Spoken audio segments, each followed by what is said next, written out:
आपका द्वेष जानते हैं कैसा है? पके हुए घड़े में धीरे से छेद कर दो, सारा यज्ञ दान पुण्य व्रत सब कुछ उससे से निकल जाएगा। आप कितना भी तीर्थ कर लीजिए, यज्ञ कर लीजिए, दान कर लीजिए, तपस्या कर लीजिए, स्वाध्याय कर लीजिए, द्वेष रूपी जब तक जहर नहीं मिटेगा ना, कुछ नहीं होगा।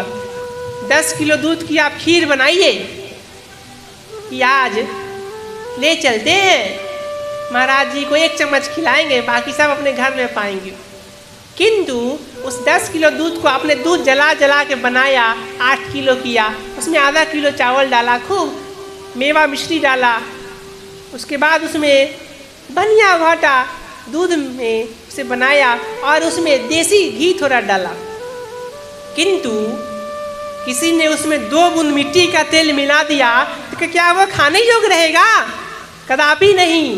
वैसे ही हम जैसे साधारण मनुष्य खूब स्वाध्याय करते हैं, यज्ञ करते हैं, दान करते हैं, व्रत करते हैं, तपस्या करते हैं, खूब तीर्थों में भ्रमण करते हैं, खूब वहाँ भी तीर्थ पुरोहितों को दान करते हैं, किंतु हृदय में कुसंग रूपी छिद्र को रखते हैं, हृदय में द्वेष रूपी छिद्र को रखते हैं।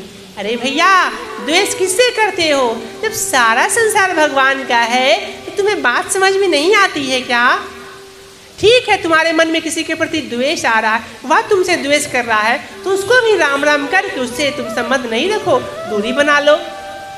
किंतु मन में द्वेष करते करते तुम और द्वेष को पाल लोगे।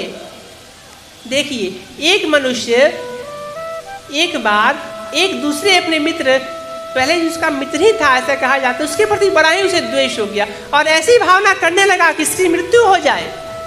एक दिन वो महात्मा के पास गया और बोला, हे प्रभु, मेरे मन में ऐसी भाव आती है ना कि अमुक व्यक्ति की मृत्यु हो जाए, मैं उसे किसी प्रकार मारना चाहता हूँ। तो महात्मा ने कुछ देर आंख बंद की और कहा, तुम क्यों उसे मारना चाहते हो? 6 महीने में खुद मर जाएगा। तो उसे बड़ा ही आश्चर्य हुआ कि अरे 6 महीने में ये खुद मर जाएगा। तब उसे तो बड़ा ही आश्चर्य हुआ कि मुझे मारना भी नहीं पड़ेगा और यह मर जाएगा। तब इसके बाद वह दिन गिनने लगा कि 6 महीने में तो मरने ही वाला। अब जब वह मिलता तो उसे प्रेम से कहता, क्यों भैया, कैसे हो? उसके मन में तो यह भाव था ना कि 6 महीने मरने वाला है। धीरे धीरे हफ्ता बीता, 15 दिन बीता, 1 महीना बीता, जब भी मिलता, क्यों भैया, कैसे हो? उसे भी बड़ा आश्चर्य हुआ कि अरे, पहले तो ठीक से देखता नहीं था, आजकल पूछ रहा है। जैसे जैसे 1 महीना, 2 महीना, 3 महीना हुआ, उसके मन में भाव बदलने लगा। अरे बेचारा, देखो ना, अब 3 महीने बाद मर जाएगा। बेचारा कम से कम देखता तो हूँ। 4 महीने, 5 महीने, 6 महीने जब होने को आए, तब वो चिंतन कर रहा है कि बेचारा आज तो मर जाएगा, हे भगवान बचा लो इसे। किंतु जब 6 महीने बीत गए, तब उसे बड़ा आश्चर्य हुआ। पूरा गिनने के बाद मैंने 6 महीने गिना था, ये मरा नहीं। फिर वह महात्मा के पास गया और महात्मा के पास जाकर बोला कि हे महात्मा, आपने तो कहा था कि 6 महीने बाद वो मर जाएगा। तो महात्मा ने मुस्कुराते हुए कहा कि महाशय, मैंने यह नहीं कहा था 6 महीने बाद वह मर जाएगा। 6 महीने बाद मर जाएगा अर्थात तुम्हारा क्रोध मर जाएगा, तुम उसके प्रति जो द्वेष करते हो ना, वह मर जाएगा। सोचो कितनी सहज भाव से उस महात्मा ने समझा दी।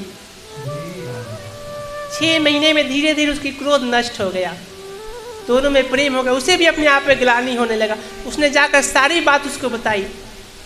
वह भी दौड़ता हुआ महात्मा के पास आया। महात्मा ने इशारा किया, दोनों को आशीर्वाद दिया और दोनों एक दूसरे से गले लग गए। क्रोध है कहाँ, द्वेष है कहाँ? क्रोध और द्वेष तभी तक है जब 2 है। For when there is duality as it were, जैसे उसके लिए 2 था ना पहले, as it were। शास्त्र क्या कह रहा है? बृहदारण्यक उपनिषद का वाक्य है जहाँ 2 था। For when there is duality as it were, then one smells another, one sees another, one hears another, one speaks to another। हम दूसरे से बात करते हैं, दूसरे से सुनते हैं, किंतु सब कुछ जहाँ आत्मा ही हो गया, वहाँ किसके द्वारा किसको देखे?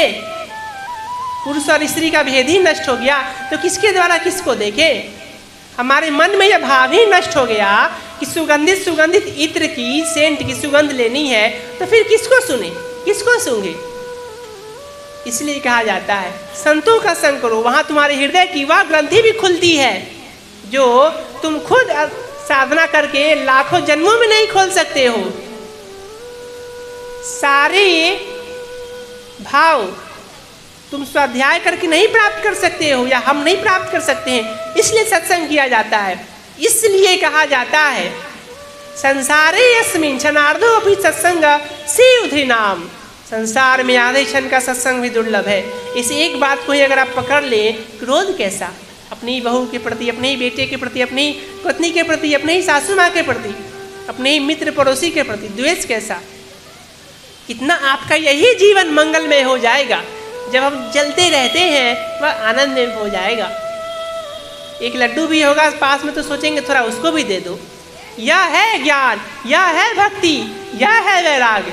पाखंड नहीं है ज्ञान और भक्ति और वैराग्य जो आजकल जाओ बेटा कल्याण हो जाए, जाओ बच्चा कल्याण हो जाए, एक बार लाखों किलोमीटर से आओ कल्याण हो जाए। गुरुदेव अपना कल्याण नहीं कर सकते तो तुम्हारा कल्याण क्या करेंगे।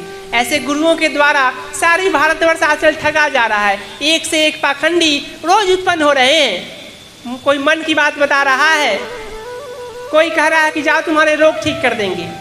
नहीं, ऐसी भावना नहीं करो। रोग हुआ है डॉक्टर के पास जाओ, इलाज कराओ, ठीक कराओ, डॉक्टर ही इलाज करेगा, महात्मा इलाज नहीं करता है। महात्मा तुम्हें वह वैराग और ज्ञान को उपदेश देता है जिसमें रोग में भी तुम सह सको। मैं जो राधा बाबा की आपको बात बता रहा था कि एक अंग्रेज ने उसके माथे पर थूका उनके और उन्हें खूब मारा और वे भिखारियों की लाइन में खड़े रहते थे। इसके बाद उन्हें प्राप्त क्या हुआ? श्याम सुंदर सामने प्रकट हुए। फिर भी उनके पीठ में एक दिन भयानक दर्द हुआ, इतना दर्द हुआ कि वे उठ नहीं पा रहे थे, आंखों से अश्रु गिर रही थी। सामने भगवान श्री कृष्ण की एक छवि थी। श्याम सुंदर को देखकर वे रोने लगे और बोले कि हे श्याम सुंदर, पूरा जीवन तो भजन में किया, सारा जीवन घर छोड़कर सन्यासी हो गए, त्याग किया, और आज ऐसी पीठ में दर्द है कि तुम्हारा भजन भी नहीं हो पा रहा है। जानते हो श्री कृष्ण भगवान की वह फोटो, जो लोग कहते हैं ना कि मूर्ति बोलती नहीं है, फोटो बोलती नहीं है, फोटो में, उस फोटो में हलचल होने लगी और भगवान श्री कृष्ण ने कहा मैं तुम्हें इतना कष्ट दे ही नहीं सकता जितना तुम सह नहीं सको। तुम्हें पीठ में इतनी दर्द है, इतनी भयानक वेदना है, क्या मैं जानता नहीं हूँ क्या? हमारे मन में भगवान के प्रति यह अश्रद्धा है। अरे शरीर भगवान ने दिया है तो शरीर का तो श्रृंगार है, या बुढ़ापे में कभी घुटने में दर्द, कभी पैर में, किसी को कोई रोग है तो शरीर का भाव है ना, आत्मा के नहीं। ऐसे महात्माओं का संग करो जो तुम्हें शरीर से निकाल के आत्मा में स्थित कर दे। या आत्मा, जब तुम आत्म तत्व में स्थित हो जाओगे या थोड़ा भी इस पर चलोगे ना, तब तुम्हें प्राप्त होगा, वह बोध प्राप्त होगा। तुम खुद हंसोगे, अरे मैं कितना बेवकूफ था, मैं दुख में रहता था, मेरी पड़ोसी, मेरी बहू या मेरी माँ या कोई मुझसे अपशब्द कहते थे या मुझसे ठीक व्यवहार नहीं करते थे, तो तुमने क्यों मान रखा है, अपेक्षा क्यों कर रखी है? तुम स्वयं दोषी हो इसके लिए।